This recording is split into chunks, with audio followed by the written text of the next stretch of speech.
to the Grimm Chronicles. My name is Kathy Grimm and the channel name is The Grimm Reader. And this is my weekly reading update and general chat for this week. And I'm trying to think what number. I think it's 18 for the year. It's the 18th episode of the Grimm Chronicles. This is the first week off from teaching at the end of the semester. This is the students' finals week, and my students have, in one class, they have done everything already, and I just need to submit the grades. And in the other class, they're working on their final papers, which of course then I'll have to grade, which is fine. Although I'm a little over everything, but we will do our last important piece of work. And so yeah, there's this end of the semester feel going around. We attended a colleague's picnic with she had invited the graduates, people graduating in German, and her people who were in her class. Actually, I think everyone who was there was graduating and off to various different new things, adventures. And I am steadily gathering all my gear for the trip, and I'm at the point where I'm corralling, I have my list that I've made, and I'm corralling everything from the lists in containers, or together at least in a container. I'm looking at it, the main one, so that then I can sort of put them into the container that I will travel with. I haven't, one of the last ones came today. It's a little clear. I decided to splurge on a clear container for the stuff that has to be in a clear container, the liquids. And I'm working on my little pre-packing vlog, which hopefully won't be too boring. It's just me talking about packing with some interludes, and maybe I'll try and get more cat footage. And I can tell on the one hand I am excited, and on the other hand I am a little sort of somewhat anxious, but in a general sort of trip way, not seriously. But I am also kind of tired. There's the tension between being kind of fatigued from everything, and then the excitement, and then also the fact that I still have quite a few things I need to do, just general things. But everything is going quite well. I am still a bit too distracted in terms of my reading. I wish I could calm down and just really hunker down and have a good reading day. It's still not really happening, but hope springs eternal. And so let me tell you what I have read. Immediately at the end, I thought I should pace myself so I can finish this before I leave. And I figured out that I would have to read 20 pages a day, which for most people would be nothing, but I sort of balked at 20 pages a day because something about the book, I have the same thing with Zola. I would troll up a little bit. It has an episodic thing about it. So when I force myself to read beyond, when I want to read, it becomes a little bit less interesting. I do really like it, but I like it in little snippets or little bits of here and there, not even more like 10 pages. And then I'm ready to do something else, or even just read something else. And so, of course, what does Kathy do in that instance? She goes and buys it for her Kindle. So I'll just read. I'm not under any pressure to finish this. And I will finish it, but at my own pace. I think it has also to do with the fact that I'm not teaching. I'm in my break, so to speak. So, assigning homework or tasks is anathema order. I just don't feel like doing that right now. So it's on my Kindle, and I got a new case for my iPad. I got a new case for my iPad, and the best thing about this case is that you can have it go every way you want. So let me show you. Can have it this way. But then I actually like to read more this way. And so I can switch it around, and that helps me. And I think I will like it. I think I will use it as my sort of place to go to when I'm not working. And today I made poor Bill drive me to the office to pick up my slightly smaller work computer. And so I'm going to take that one instead of my home one, which is a bit clunky and big. And that will be fine for work. So yeah, we're figuring all that stuff out. In terms of the content, it's still kind of the same group of people hangers on of Rougon, who now, for some reason, the narrator, I think it's maybe a conscious choice, actually refers to these hangers on as a gang. I don't think they did that in the beginning, but they sort of have stuck to him and we're at a point where they're kind of falling away from him, or threatening to fall away from him. And he does kind of remain this aloof figure in the midst of them, even though he seemingly has all this power.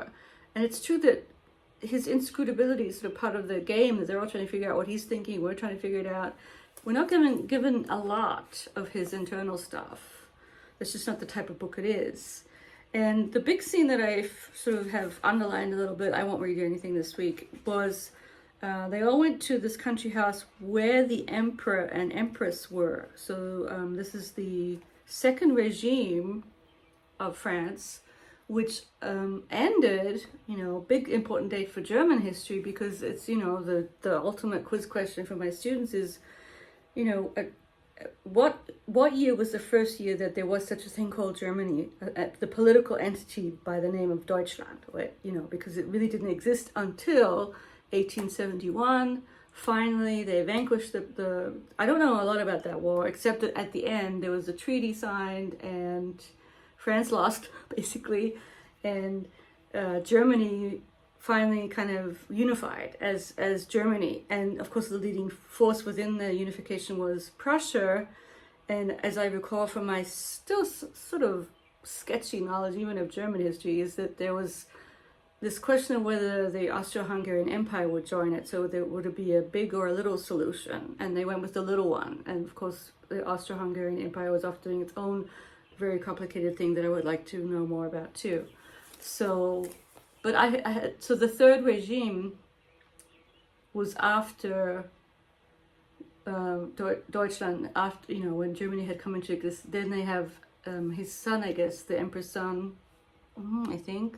Well, I think something happened to the emperor's son. He had some kind of, he was in colonial wars. I think it was his son. So I have to get more, I remembered reading about his son, I think, and he went and got shot in Africa, in the Zulu Wars, or one of these sort of colonial aspects are coming into play here. Sorry, I'm being so vague. But anyway, so we have this long, drawn out chapters, a couple of chapters where the group of people are with the emperor and empress, and how they kind of react to the people, because of course they're the most important people in the room. And there's a hunt too, a French hunt, where they hunt deer, they don't hunt. And then there's this strange scene where the people of the town, they kind of hide the entrails of the deer under skins of the deer, and they have a bunch of hounds that they then let loose on this yummy meal hidden under it's something, I don't know why they do that. I have to go back and check, but it's some kind of town ritual that they all observe. And so, yeah, it's still going well. And I think for me, like, the question right now is, what is this guy going to do? Because it seems like he's not really coming back into power, and everyone's sort of getting frustrated with the fact that all of what they want him to do on their behalf he's not doing any of it. And so they're at the point where they're about to leave, but he still has power over this group of people. So I guess I am kind of intrigued as to see what's going to happen with Rougon and his gang. So I'll give you another update, but I may not still not be finished next week. And of course next week, I will come to you maybe even quasi at the same time, but I will be in Germany, so it'll be 6 hours later. But hopefully I might even be up. I don't mind jet lag. I don't get very bad jet lag. It doesn't really, because I'm such a light sleeper anyway, I kind of don't sleep very well until the first actual night there.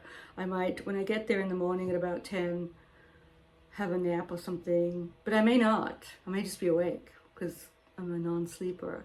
And so I might actually at some point, before I go and have my first meal at my sister's place, which is our tradition, it's a funny tradition, but hey, it doesn't matter, right? Is that we order pizza. So I have my first kind of German style pizza, which is sort of smaller, and you get your own separate toppings.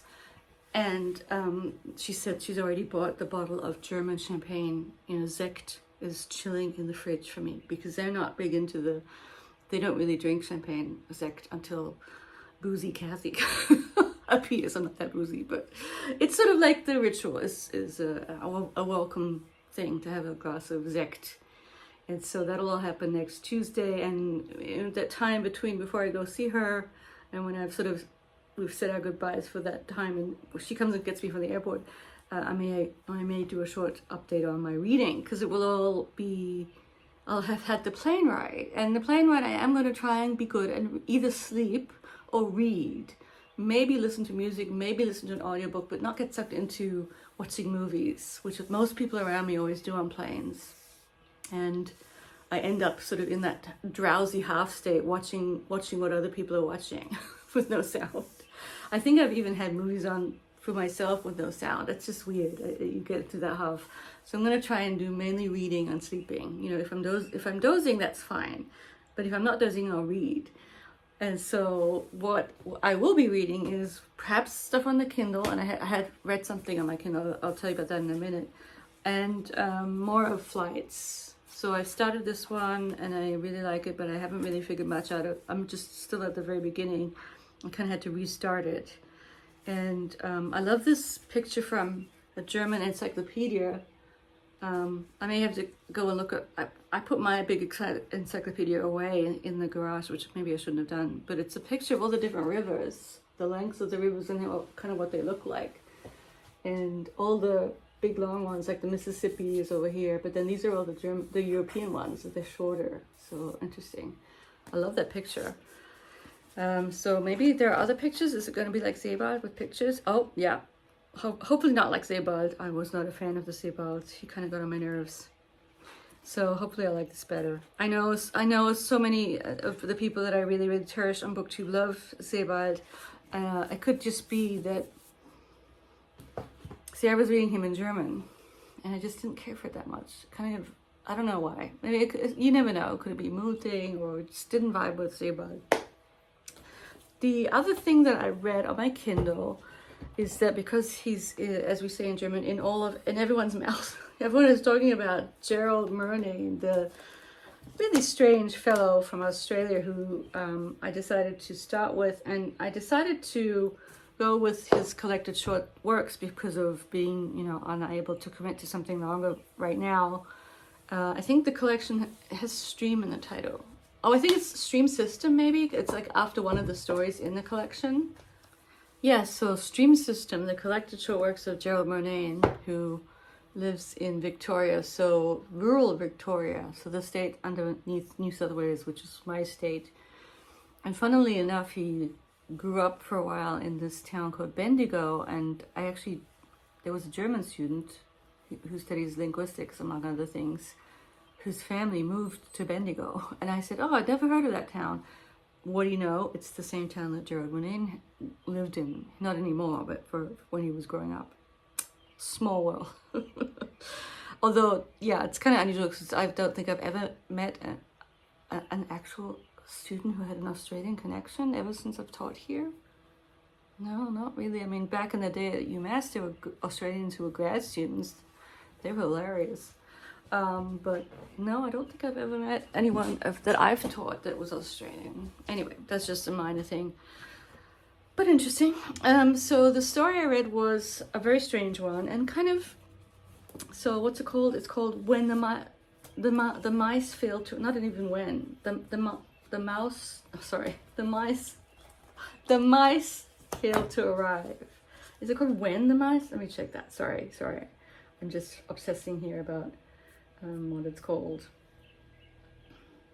So it's called When the Mice Failed to Arrive. So yeah, a very strange story, and a really sort of hypnotic, strangely kind of pedantic style that he writes in. And being, it does evoke memories of Australia for me, like, because it starts out with his being anxious because there's a storm brewing and his son's at school, and it turns out his son is sort of somewhat feeble because he has asthma, so he's an asthmatic kid, and the father sort of is in, and a lot of this, so one theme of the story is sort of anticipatory empathy, or sort of envisioning how other people will think about how they'll be upset. And so he's sort of fearful of his son being caught in the storm and how he'll feel. And then it sort of, he does a very kind of good job of weaving back and forth between that kind of, let's call that the present, but then memories of him thinking about how he might be caught in a storm and then causing his father grief. And it is very father focused, the mothers and the wives. I mean, women come into play, but in a kind of male perspective, not in a way that necessarily rubbed me too much the wrong way, but definitely a male perspective. And also because he's talking about adolescent stuff, so he's talking about, his view is somewhat, let's say, two-dimensional perhaps. And there aren't many female figures in the story because it's like not the perspective of the story. And so one question I have is, well, not really a question, but with stories like this, there is probably the question of it being autofiction or autobiographical does enter into this, because it just feels that way, that it is sort of autobiographical, but it might not be. It's sort of we don't know. And I think we need to just sort of set that aside, even though you sort of do wonder about it. Is it, you know, he sets it up that he's the one at home looking after the son because his wife's at work. And you wonder, well, maybe this was actually the case with Murnane. So we don't know. So that's one thing. And then there's the sort of, because he does enter into uncomfortable territory to a certain extent that I don't want to get into too much, because I do think it's sort of just one aspect of it. That's where, well, is this fiction or is this him describing his own inner self in an unflattering way, or in a way that might give some people pause? And that's the sort of danger of autofiction, is that you expose yourself in a way that is off-putting or alienating. But I think he's sort of is he doing that on purpose? Or is it just, he wants to kind of confront the reader with these dark side, his musings on darker issues, and just kind of being honest about them. I mean, not that dark, but there's some stuff going on. And so the mice come into play, the poor mice. And he does this really interesting thing where he has a way of, the way he uses metaphor is really kind of interesting, and he'll use something that you realize is a metaphor. And for me, the main metaphor, one of the main motifs, is the motif of the cage, and specifically the mesh of a cage. So the mesh and the fact how that sort of obscures a person's view, and also sort of means it filters how you see what's behind on the other side. And it starts out with a kind of othering, so another sort of not completely non-problematic passage where he's reading the Arabian Nights and then imagine the Arabians and kind of exoticizing them and getting into sort of ideas about harems and stuff like that. But then he sort of describes them as being behind a mesh. So he's on the sort of, and I think with them it's supposed to be he's on the outside look and they're on the inside, they're inside the cage.